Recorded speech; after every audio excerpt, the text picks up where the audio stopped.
এই যে রান্নাঘর, রান্নাঘর ইন্টেরিয়র ডিজাইনটা। রান্নাঘর, একটা বেডরুম,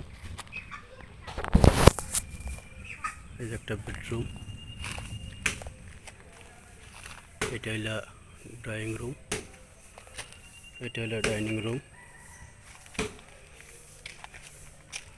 এটা হইল বেডরুম,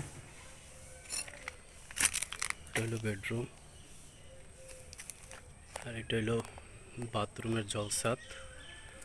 এই একটা বেডরুম, আর একটা ড্রয়িং রুম। এই যে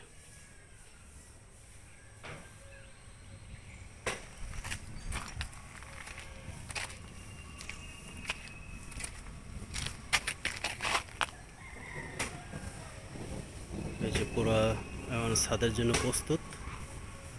ছাদ দিলে ইনশাল্লাহ কমপ্লিট। আপনারা দেখেন, ছাদ দিলে কমপ্লিট।